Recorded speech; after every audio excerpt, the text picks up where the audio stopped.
What is up, everybody? Cliff Ravenscraft here, walking home from the gym. Matthew joined me again today. Today was the fourth day in a row that Matthew worked out with me, which is absolutely awesome. I love that. He's been working out with me. The past 3 days were strength training. I started him out with a pretty easygoing chest and tricep workout, and then we did legs and shoulders, and then yesterday we did back and biceps, and today we did a 30-minute cardio session. Now, Stephanie had to run to the bank today, and so I said, hey Matt, why don't we get mom to drop us off at the gym and we'll walk home? And he's like, I'm not down for that, Dad. So he had Stephanie pick him up on the way back to the house. Anyway, so she took him home, and I said, hey, it's nice enough out here, 30-minute cardio, I'm ready to walk home. It's a 3-mile walk home, so it's not that bad. What gym? The gym is Snap Fitness, Snap 24 Fitness here in Hebron, Kentucky. April Shannon, she owns the place. Absolutely awesome local business owner. I proudly support local business here in Hebron, Kentucky. April Shannon, Snap 24/7. Hebron Fitness Center. Awesome stuff. I'm live. You know, my shoulder is killing me. I did legs and shoulders 2 days ago, and the DOMs have definitely kicked in. So I'm moving over to my left shoulder. Gonna move that thing around a little bit. Woo! You wouldn't think an iPhone 6 Plus would be so heavy, but when you're experiencing DOMs after legs and shoulders, it gets a bit heavy. And for those of you that don't know what DOMs are, it stands for Delayed Onset Muscle Soreness. Happens about 24 to 48 hours after you completely blow out the muscle. It's a soreness. I wouldn't call it a pain. Maybe when you first start working out, it's a pain, but it's a real deep soreness as your muscle is actually working to rebuild itself. Today on this walk home, engage with you guys. You are here live, and so if you guys have any questions, any comments, anything like that, I'd be happy to engage with you here now. Anna says, loved your pricing podcast. Awesome. Thank you so much, Anna. Anna is talking about episode 506. If anybody has not seen it, it's called Why People Want to Pay You More. And I share 7 ways that doubling your rates will double your success in your business. And I talk about my own experience over the years, just a couple brief experiences of my own pricing struggles from the very first year of running my own business full time, hourly rates, pricing for products, stuff like that. And I know that this is a big topic, a big issue for a lot of people. And so it's definitely something that I cover in my workshop. And I was in Nashville. My friend Ray Edwards held his Regency Mastermind group and asked me if I would share my thoughts on pricing and increasing your rates, and specifically doubling your rates. And I shared it with him, and then from the stage in Nashville, he's like, hey Cliff, do you have a blog post on that? He's like talking live in front of his audience, hundreds of people there. And I said, well, I will. And so there's a lot of people at the conference who was waiting for me to put out episode 506. That's what it is. If you guys want to learn about my thoughts and my experience and what I've seen, not just in my own life, but in the lives of so many other very successful people, about why people want to pay you more money. Seriously, why? And then I know that people are like, oh, I don't, no, Cliff, stop. Everybody's going to raise the rates. I don't want that. Trust me, you do. Even though you don't think that you want to pay more for things, you really do want to pay more. And I know how ridiculous that sounds, but I think it will make more sense if you listen to the episode if you haven't done so already. Stephanie and I did accounting last night. I'm happy to say that right now our business financially is booming. It felt good. It's been the first time since I took an entire year off in my business. Those of you that don't know this, I took the year 2015 off in my business. And when I say took the year off, I put it on autopilot. And I did work, I think 2 months that year, or maybe it was 4 months. I think I worked 4 months. I did 4 podcasting A to Z courses, or maybe it was 2. I can't remember. But anyway, I took the year off to focus on my health and fitness, and all of 2016 was catching up financially from that. Here we are. This is 2017. I'm finally back to pre-2015 income levels, which is incredibly awesome. And we're gonna finish this year out rocking it solid, rocking it hard.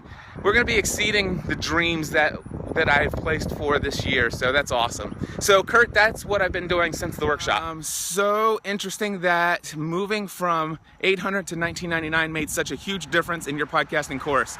Yeah, absolutely. It changed everything in so many different ways.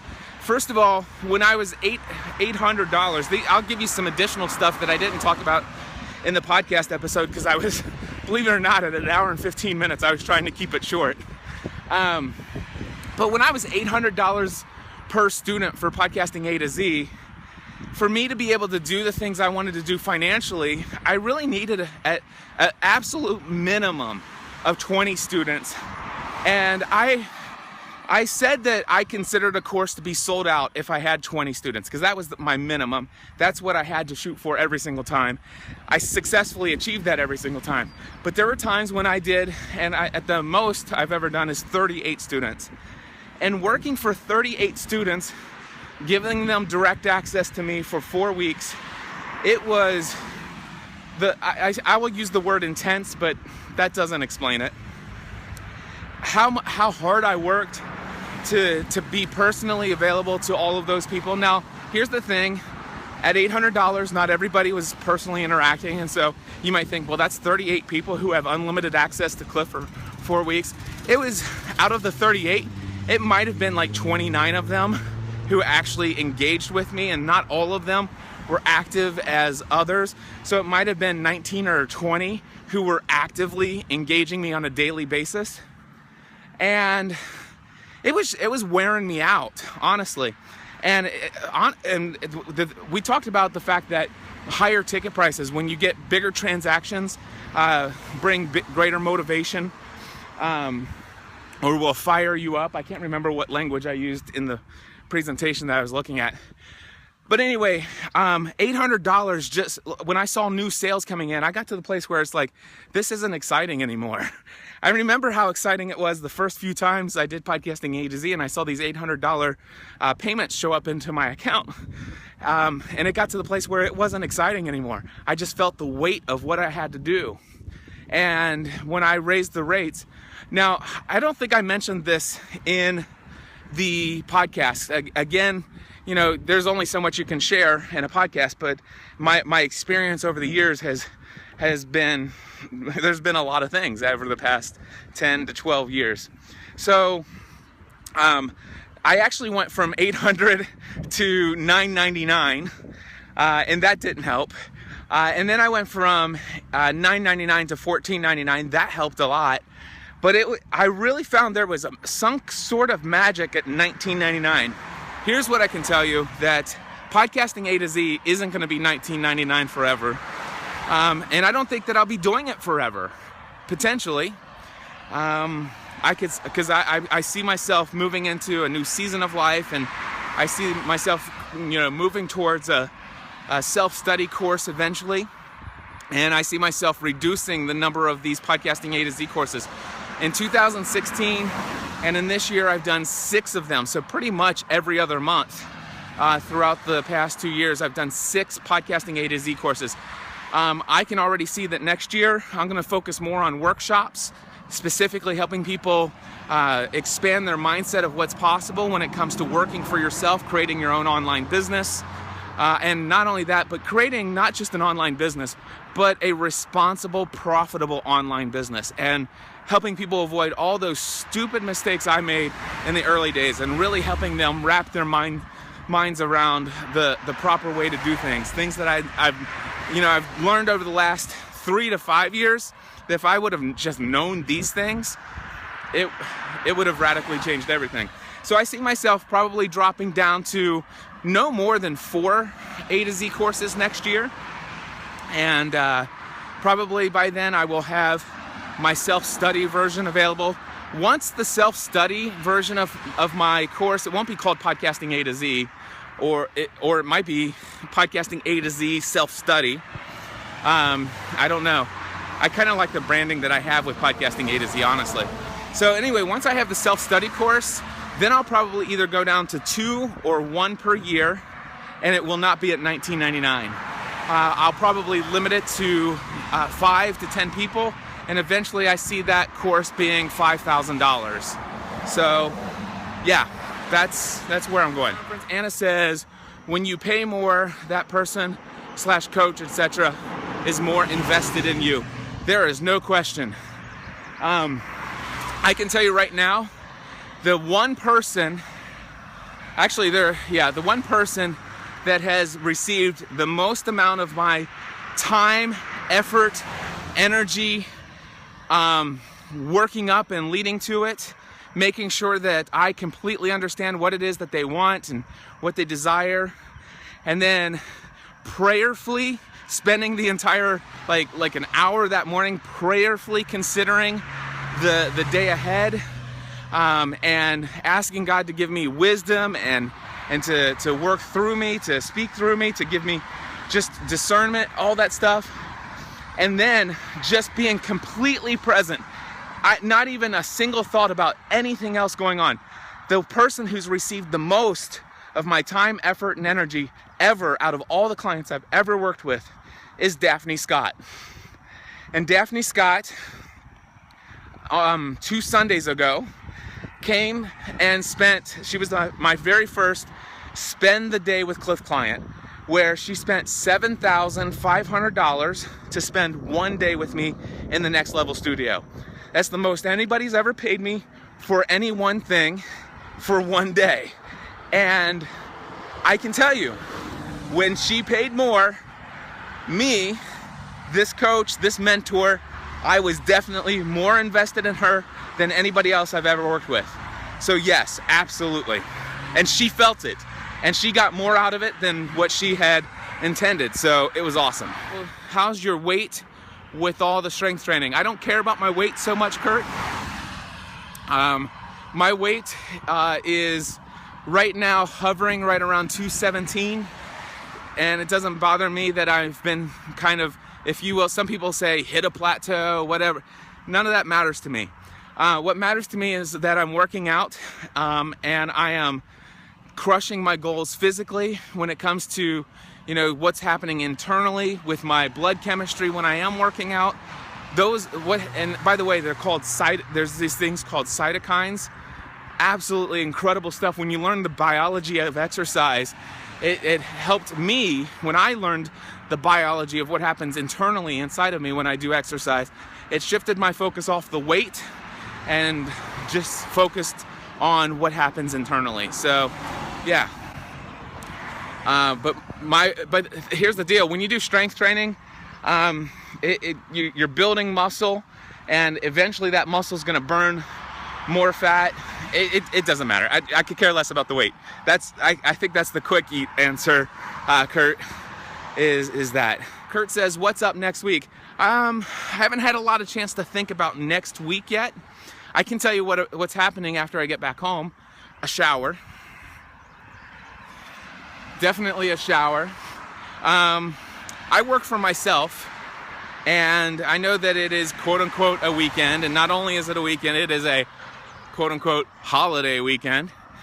But you know what I'm looking forward to after I get out of the shower? I'm looking forward to going down to my office and finishing up my email inbox. Seriously.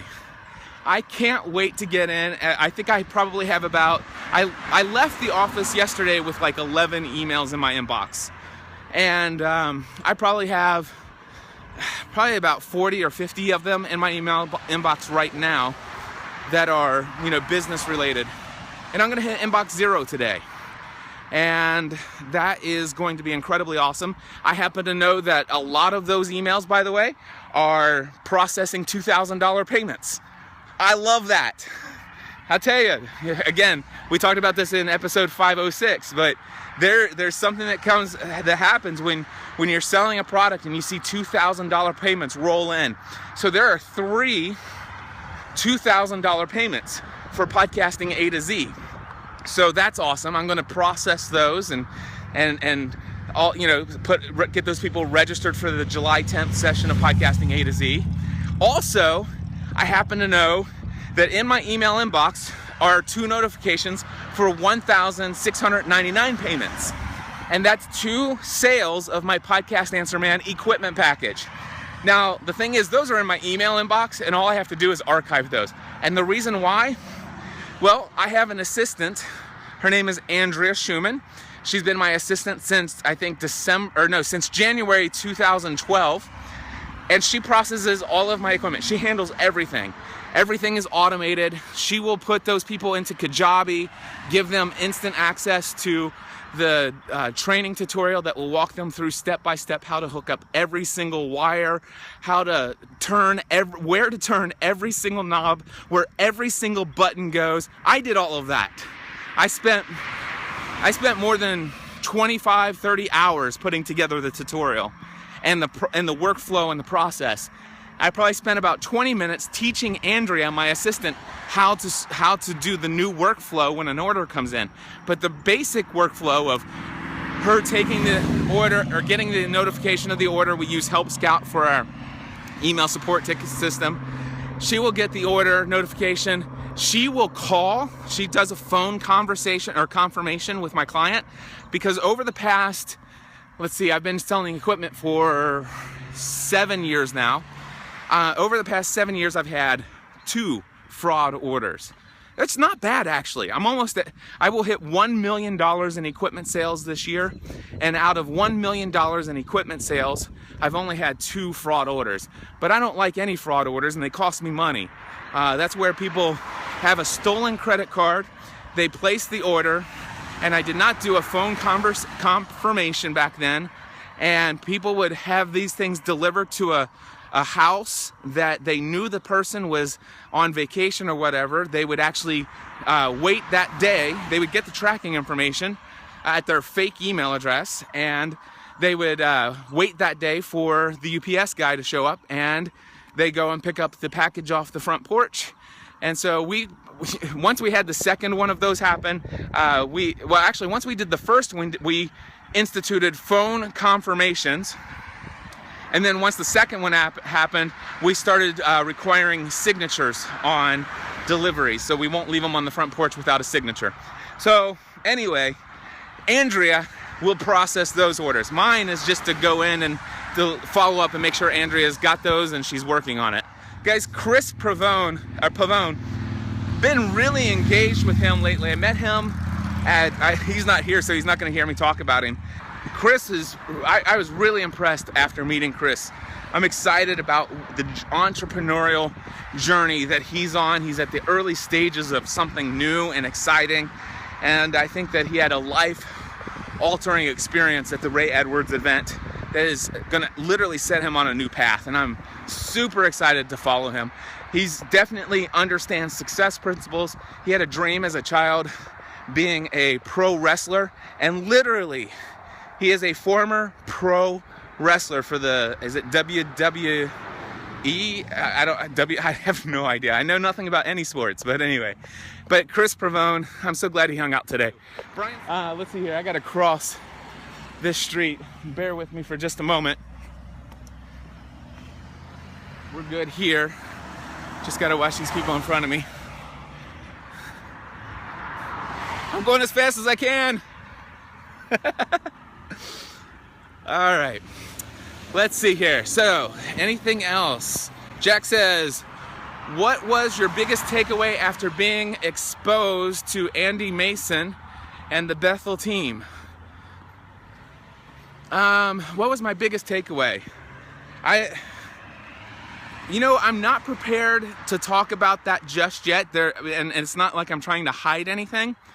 I'm still processing my biggest takeaway. And I think that if I tried to just speak to you right now off the top of my head, I would not do it any justice. And it would sound a little awkward, but I am thinking about sharing it. I almost shared it, was almost going to share it in episode 506 of the Cliff Ravenscraft show. It was going to be titled When God Speaks Directly to You. And I was going to come home and that was going to be the episode. But then Ray announced to his crowd about the double your rates post, and that's why I did that episode this week. So, but Jack, I appreciate that question. And this is going to be the one time, it's not I'm trying to hide anything. It's not like I'm not being authentic or transparent. But it was an experience that I had at the Regency Mastermind group with his team. And specifically, there was one person who gave me a message that had a profound impact on the way that I view the past 12 years of my life, had a radical, profound impact on the way that I view who I am, what I'm doing, and it's helping me to see my dreams of the future in a whole new light.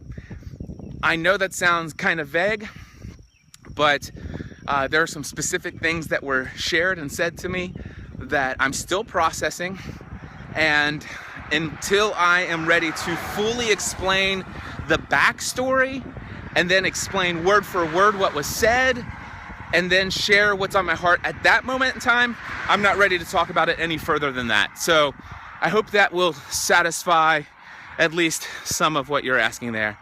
Joe says, are you still clean eating, sugar-free? Joe, so this past Monday, was my 100th day with no sugar, no artificial sweetener, no bread, no pasta, and no deep fried foods. And it has now been, today is Saturday, so it's been, Tuesday, Wednesday, Thursday, Friday. Today is the 5th day since my 100th day. I will tell you that I have since had, I've not had any artificial sweetener, but I have since had sugar. I have had bread, which basically the bread is the breading on pizza, because I've had pizza now. In fact, I'm having pizza tonight again. And I think I've had deep fried foods. So I think the chips at Chipotle that I had yesterday were deep fried. Actually, I know that they were. Had no pasta. And I don't think I'll go back to pasta. I don't miss pasta at all. Bread, as far as bread is concerned, I will still eat pizza every now and then, but it will be in moderation. It will not be as bad as it was in the past. And as far as sugar, I thought that I might just go for the rest of my life without sugar, but I did have some sugar this week. And I don't feel bad about it, don't feel guilty. Of course, I wasn't under any commitment not to, so it's not like I let myself down. But I still don't like sugar. And I don't like what it does for me internally. And so I'm going to try to stay away from the sugar as much as possible. The one thing that's a concern for me is that sugar is addicting. I mean, it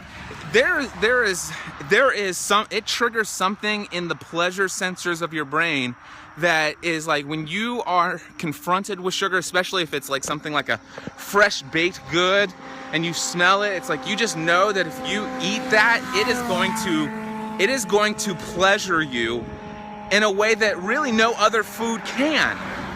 And it's just like it draws you. And it was easy when I had a commitment. It's like, listen, no, I said I'm not doing this for 100 days. And so I went 100 days without giving in to that temptation. But now that there's not that commitment to do it, I did have some sugar this week. And I didn't go overboard. But yeah, so am I still clean eating? Pretty much for the most part. I mean, I've had opportunities to eat anything that I want all week. Did I eat crappy food all week? Absolutely not. But after 100 days, did I actually go back and try some of those foods? I did. And I don't feel bad about it. So, hope that answers your question. Uh-oh, somebody's backing up here. I wonder what they're going to say. Hello. Hey, Cliff Ravenscraft. Hey, Deirdre, how are you? I'm great. How are you? I'm Facebook Living. Say hi to Facebook Live. Hello. Are you going to see Meagan? Yes, we're bringing her a donut. Awesome. Cool. All right. That was fun. That's my daughter's friend, Deirdre. She is cool. She randomly will show up and just bring Meagan like a donut or a Starbucks or something like that. It's always cool to have friends in life who think of the little things, if you know what I'm saying. So I'm gonna drink some water as soon as I get inside the house, and then I'll take a shower. Then I'm gonna go down and get that email inbox completely eliminated, processing all those awesome transactions that have come in, which I'm so blessed. Can't even begin to tell you how blessed I am to be able to make a living doing the things that I love, feeling called to do, that not only enrich my own life by doing them, because I am living out and living within what makes me come alive, but to know that doing that, and even the fact that people pay me significant amounts of money for doing that for them, it enriches their lives, makes their lives better, helps them achieve their goals. And more than anything, what I'm put on this earth to do, people, there's always that question of what do you do for a living? And there's lots of ways that I can answer that. I could tell you that I help individuals, coaches, authors, small business owners, solopreneurs, whatever. I help people create audio podcasts and teach them how audio podcasting fits within the building of a very responsible and profitable online business. I could tell you that. But more than anything, what I do is I feel led to create content that is entertaining, educational, encouraging, and inspirational. And the purpose of everything I do, whether it be Facebook live streaming, whether it be creating audio podcasts, whether it be teaching people through group training, through podcasting A to Z, whether it be through these workshops, or whether it be the big, huge live events that I'll do in the future, or anything that I do, I hope that I am keeping people's minds occupied because I'm entertaining in the way that I approach what I'm sharing. I hope that what I'm sharing is educational, has some kind of educational value.